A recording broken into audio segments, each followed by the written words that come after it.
little girl did not deserve that, runaway or not, whether she was with this, adult man or not. She thought the wig talk was paranoia. Then the footage dropped. Her face said it all. Gossip turned to a plan in motion. And if fans saw this much, what else is being buried about Celeste's death? New footage exposes David's darkest secret. Yo, listen up. We got breaking footage that flips the whole script. Forget everything you thought you knew about the David case, cause new video just surfaced. Footage that shows him not just standing near the crime, not just linked by a car, but allegedly stealing his dead girlfriend Celeste's wig in the middle of what authorities are now calling one of the darkest celebrity scandals of the decade. Yeah, you heard that right. This ain't speculation. This ain't fan fiction. This is raw, disturbing, and it changes everything. And here's the thing. The most shocking part of this new clip, the part you're about to see later in this story, isn't even the act itself. It's what it says about the mindset of a rising superstar who once had the world in his hands and might now have it slipping through his fingers. This ain't just about a wig. This is about power, obsession, betrayal, and maybe even something way darker than that. Stay tuned, because the bombshells don't stop. But let's rewind the tape. Back in September 2025, workers at a Hollywood impound lot made a discovery that would change the course of David's career forever. A Tesla abandoned for 5 days, pulled in for a routine tow, a smell so strong it shut down the whole lot. And inside, a body, wrapped in plastic, decomposed, later confirmed as 15-year-old Celeste Rivas, a teen who'd been missing since April 2024. Let that sink in. Celeste was only 13 when she vanished. By the time her remains were found, she was 15. Her body, discovered in the very car registered to the rising R&B star David Anthony Burke, better known to the world as David. That single connection, the car, was enough to throw gasoline on a wildfire. But then came the tattoos, matching ink on the same finger, a detail confirmed in forensic reports and screamed about across social media. Fans started connecting dots, pointing back to his songs like Romantic Homicide, uploaded September 7th, 2022. The same day, Celeste turned 12. Too many coincidences, people said. Too many eerie overlaps between his art and her life. And now, with this new footage, the coincidences look a whole lot like a pattern. Let me break it down for you. First, this ain't some random rumor. We got clips, actual live stream evidence and concert footage where Celeste herself, or a girl looking shockingly like her, appears right next to David, just weeks before her body was found. One viral clip filmed at his Maryland show in August 2025 shows a girl up in the balcony, black tube top, long dark hair. And the kicker? She's standing right next to David's own brother, while David points in her direction, making a half heart. New video footage of a girl believed to be Celeste at David's concert in late August has surfaced, and she was also wearing a black tube top at this concert, which is what we know she was wearing when she was found dead in David's trunk based on police reports. Now think about that for a second. If that really was Celeste, alive in late August, that shatters the whole timeline, because her remains, already badly decomposed, were discovered on September 8th. That means either decomposition sped up under brutal California heat, or something even worse happened behind the scene. And if it wasn't Celeste, that opens up another dark possibility, that David was surrounding himself with her lookalikes, copying the image of a girl who might have already been dead. Either way, it's disturbing. But let's not stop there, because remember that wig? In this new angle of the footage, released by online sleuths and dissected frame by frame, David is seen clutching something as he moves backstage. Freeze frame it, zoom in, and you see what looks like a wig, long, black, eerily similar to the hair Celeste was described as having when she disappeared. Now, why would he be holding that? Why would he need to take it? Fans and investigators alike are calling it the smoking gun, proof of either a ritualistic obsession or an attempt to cover something up. Some argue it's symbolic, a trophy. Others believe it's practical, destroying evidence. Either way, the act itself pulls this whole story out of the realm of coincidence and into something far more sinister. And yo, the reactions? Explosive. On Twitch, even heavyweights like Ludwig and XQC couldn't ignore the connections. Ludwig asked straight up if Jason Lewine had seen the allegations. Jason tried to defend David at first, but then came the hard evidence. Matching tattoos, obsessive lyrics, pictures of them together. And XQC dropped the bomb. Detective XQC shocked after realizing that D4vd released Romantic Homicide on the same day as Celeste's 12th birthday, with XQC stating, "There's too many coincidences that line up to the point he believes the rumors." Too many coincidences. Too much smoke for there not to be fire. Now pause. Why should you care? Why does this story matter beyond tabloid headlines and social media chaos? Because it's about more than one artist, one crime, or one scandal. It's about the system that allows young fans to be pulled into dangerous relationships with powerful figures. It's about the dark intersection of art and reality, where lyrics about violence suddenly echo real life. And it's about accountability in an industry that too often looks the other way until it's too late. For Celeste's family, this ain't spectacle, it's grief. For the fans who once held David up as the voice of their generation, this is betrayal. And for the music world, it's a wake-up call. How close can art mirror life before it stops being art and becomes confession. Take his breakthrough track, Romantic Homicide. On paper, it's a heartbreak anthem, a moody lo-fi ballad about betrayal and loss. But look deeper. The upload date, September 7th, 2022. The exact day Celeste turned 12 years old. What looked like coincidence now feels calculated. Too many coincidences, too many parallels. And when you stack that against the body being found in his Tesla, the matching tattoos, the supposed relationship confirmed by her mother, the dots start connecting themselves. But here's the most sinister layer, the deleted streams. Clips have surfaced showing David and Celeste on live streams, nervously telling moderators to wipe the evidence. Maz, can we delete all VODs? And then as soon as the stream ends, delete the stream too? What this clip tells me here, as well as all the other pictures that I've seen, is that Celeste had a place to stay, right? Somebody was harboring her. David was around, clearly. There were people that were harboring her as a runaway. Think about that. A missing 13-year-old, later confirmed dead, actively asking to erase her digital trail while sitting right next to David. Investigators believe this was no accident. It was an intentional effort to keep her location hidden. And if David was aware of her runaway status, as the commentary suggests, then he wasn't just hanging out with a fan. He was harboring a child wanted by her family. That's not only disturbing, it's incriminating. Meanwhile, the fallout was immediate. On September 17th, 2025, the night he was supposed to be rocking a sold-out Seattle crowd, David canceled last minute. Fans were confused at first until the truth started trickling out. Then the cancellation spread. San Francisco, Los Angeles, even international dates in Europe got scrapped. Ticketmaster emails promised refunds, but no refund could pay back the betrayal his fans felt, and it didn't stop there. The Grammy Museum, a stage that would have cemented him as a rising icon, pulled his name from its site. Interscope Records, his label, quietly halted promotion. Even the deluxe edition of his debut album Withered was shelved indefinitely, and brands, Crocs, Hollister, and others erased him from campaigns overnight. David wasn't just losing shows, he was losing his future. Now here's the emotional punch. Celeste's family, already shattered by her disappearance, now had to face the grim reality of her death. Her mother told outlets she had long feared her daughter's boyfriend named David might be involved. When she heard about the Tesla discovery, she instantly suspected it was her little girl. Imagine that. A mother watching the world debate whether her daughter's life was just coincidences in an artist's lyrics. A mother holding funerals instead of birthday parties, while hashtags like #JusticeForCeleste trend worldwide. This ain't a scandal, it's a tragedy. Still, the internet did what it always does, turned grief into theories. One viral post claimed Celeste was spotted at a concert in Maryland on August 23rd or 24, 2025, barely 2 weeks before her body was found. Footage showed a girl in a black tube top with the same hair and build. She stood in the balcony, right next to David's brother. The guy she's standing next to is also David's brother, which raises even more questions. Now, the timing here is very important because the concert was about 12 days before David's abandoned Tesla was towed from the Hollywood Hills area near his house. If it was her, then the timeline is warped because experts say her body had to have been dead for longer than 12 days. Unless, of course, the California heat accelerated decomposition. Some believe that's possible. Others say the sighting was debunked. TMZ even updated their report saying it wasn't her. But that only raises more questions. If it wasn't Celeste, why was David surrounding himself with someone who looked just like her? Why was he pointing, making a half-heart gesture toward the balcony? Fans say it's either obsession or ritual. Either way, it's dark. Meanwhile, police weren't sleeping on this. On September 18th, 2025, LAPD raided a Hollywood Hills home rented by David's manager. Detectives scoured the place for over 12 hours, using luminol to search for blood and seizing electronics that could contain damning digital evidence. David, facing a $20,000 a month lease, broke it immediately after the raid and vanished from the property. So what were they looking for? Sources say investigators believe Celeste may have been staying there while missing, a runaway, clothed and sheltered, maybe even living alongside David before her final days. And if that's true, then this wasn't just negligence. This was harboring and possibly hiding a child. But let's zoom out. This ain't just about David. It's about the system, about how an industry built on youth, fandom, and obsession can create the perfect storm for abuse. An artist barely out of his teens, a girl barely into hers, and a culture that turns every dark lyric into a prophecy. Celeste wasn't just a victim of one man. She was a victim of a machine that glamorizes broken love, toxic passion, and blurred lines. And the wig, that piece of evidence, it's more than just hair. It's a symbol of how the line between art and reality got twisted until a young life was lost.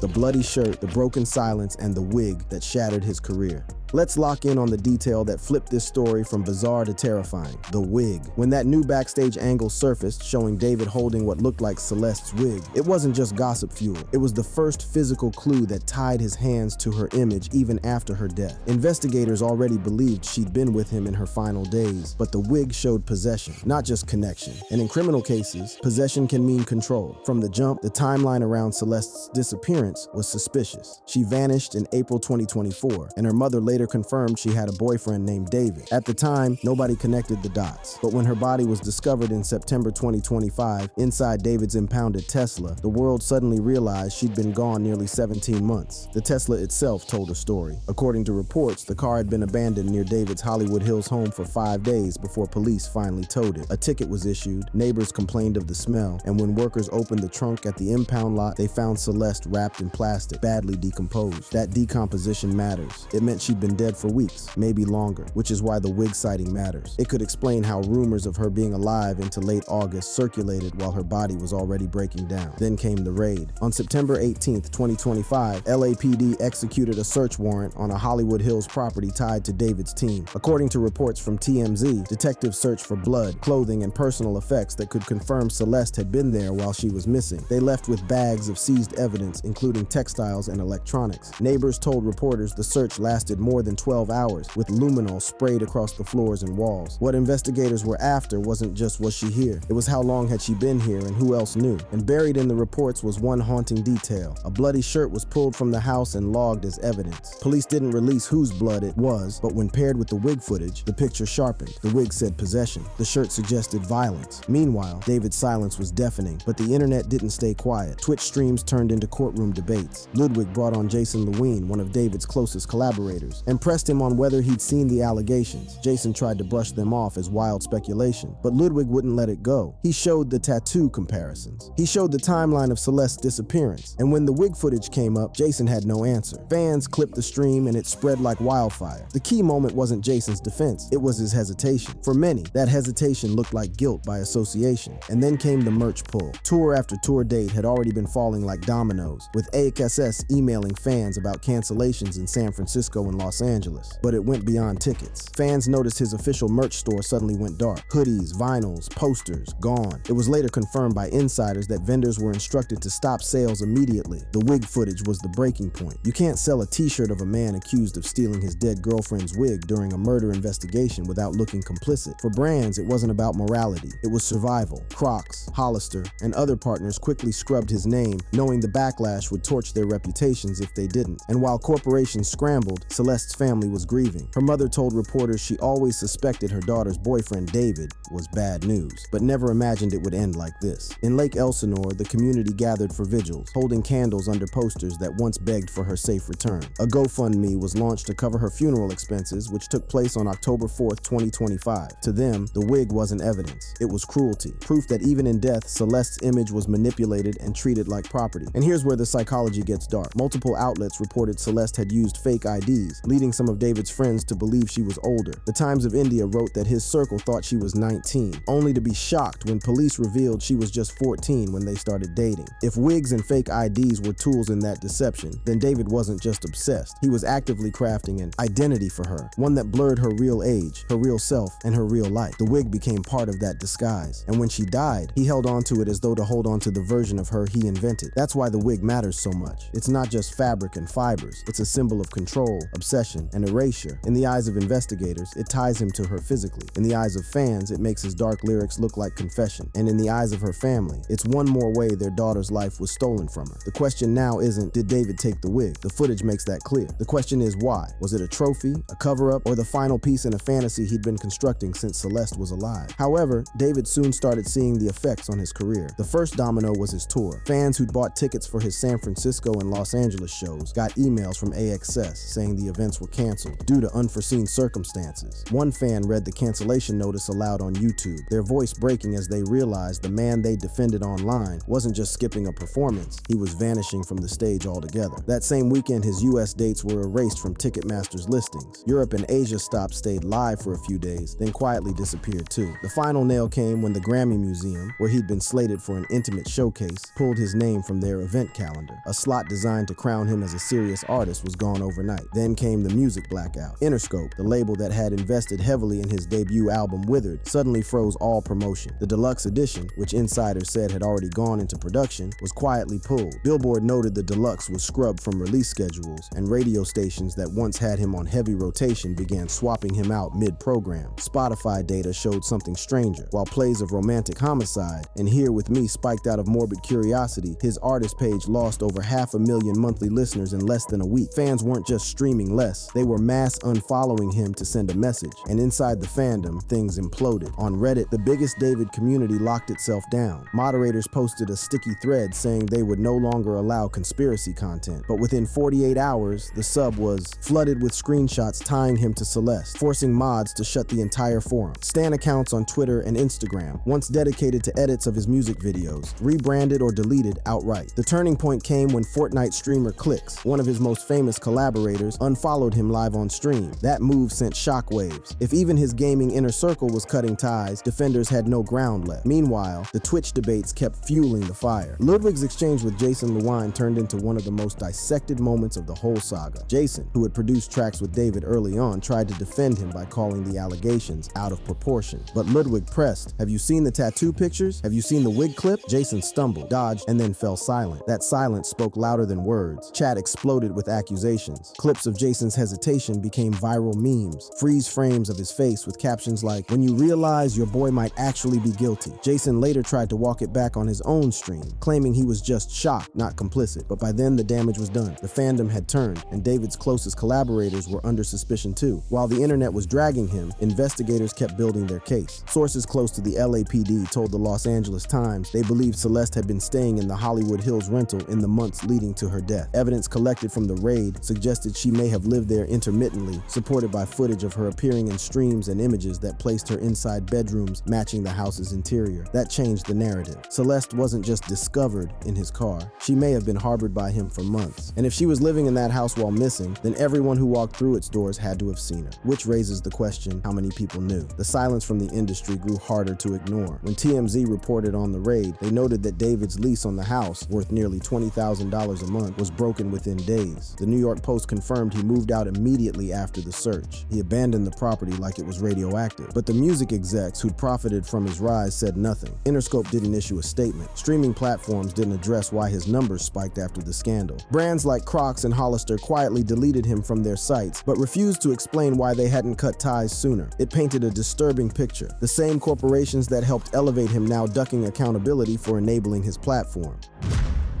The industry cover-up, the family's grief, and a system built on silence. This is where the story shifts from one artist's downfall to a full-blown reckoning, because what started as a wig in David's hands has spiraled into questions about the entire music industry. Who knew? Who looked away? And how many Celestes were out there that never made headlines? Let's start with the law. The LAPD has yet to officially charge David, but the case is moving. Authorities confirmed Celeste's remains were positively identified on September 17th, and within 24 hours, detectives raided his Hollywood Hills home, seizing evidence. Forensic testing on the bloody shirt and wig is ongoing, but investigators believe they have enough to pursue charges of unlawful sexual activity with a minor, harboring a runaway, and potentially homicide. Legal analysts told outlets that even without a murder charge, the evidence of harboring and the timeline of Celeste's disappearance could lock David into serious prison time. ABC7 noted detectives are examining whether she was held at his residence during her final days. If proven, that makes this bigger than coincidences. It becomes a case of kidnapping. But while cops build their case, the industry is scrambling to cover its tracks. Interscope went dark. No statement. No public condemnation, just a silent scrubbing of David's name from their sites. Billboard confirmed that his Withered Deluxe release was canceled, but nothing about why. Spotify hasn't addressed why his streams spiked after Celeste's death went public. The Grammy Museum didn't explain why they pulled his showcase. They just erased it like it never existed. That silence isn't neutral, it's complicity, because these companies didn't just promote David, they built his image. They pushed Romantic Homicide into TikTok virality, they cashed in on his moody aesthetic, they sold fans on the idea of him as the tortured genius, and all the while, a girl was missing. The fallout forced fans to confront something uncomfortable: parasocial loyalty. For years, David's listeners defended his dark lyrics as art. They celebrated the coincidence of him dropping Romantic Homicide on Celeste's birthday without realizing what that date meant. They called his obsession with death relatable. But when the wig clip surfaced, suddenly those same fans were left wondering if they'd been applauding a confession. Communities collapsed, subreddits went private, stan pages deleted overnight. The parasocial wall cracked, and people realized they didn't just support the music, they might have enabled the silence. And then came the protests. In Lake Elsinore, hundreds gathered outside City Hall demanding answers. They lit candles, held up signs reading "Justice for Celeste," and chanted her name. GoFundMe donations topped $24,000, funding her October 4th funeral, but the family said what they wanted wasn't money, it was accountability. Parents spoke at vigils, warning about the dangers of online grooming. Teachers at Celeste's school called out the system for letting her slip through the cracks, and classmates posted TikToks of themselves crying, asking how a girl they used to sit next to ended up as a headline. But the most damning question wasn't for David, it was for the people around him. Who saw Celeste in that Hollywood Hills house? The LA Times reported evidence she was staying there in her final days. That means managers, collaborators, maybe even label reps walked through and saw her. Did they ask for ID? Did they question why a teenager was in a $20,000 a month rental tied to a rising star? Or did they look the other way because the streams were too good, the show's too profitable? That's why people are calling this the wake-up call moment for the industry, because David isn't the first. R. Kelly, Ian Watkins, countless lesser-known names who exploited their platforms, while teams, labels, and fans ignored whispers until bodies or lawsuits forced the truth. The parallels are impossible to ignore. The wig makes this case unforgettable, a single image of an artist clutching his dead girlfriend's disguise. But the pattern behind it is bigger, a culture where money and fame shield predators, where corporations stay silent until it costs them profit, and where victims are remembered only after it's too late. And the cultural impact? Massive. On TikTok, edits of Celeste flooded feeds. Her name trended on Twitter for weeks. Teenagers who once idolized David started making videos warning each other about grooming red flags. Parents used her story as a cautionary tale in schools. Celeste became more than a victim. She became a symbol of how dangerous blurred boundaries between artist and fan can be. Meanwhile, creators like Ludwig and X2C unintentionally became investigators, their live reactions serving as the court of public opinion. Twitch wasn't just entertainment, it was the stage where David's case was tried in real time, with millions watching. Thank you for watching. If you enjoyed watching this video, click on one of the boxes playing on your screen to watch more similar content.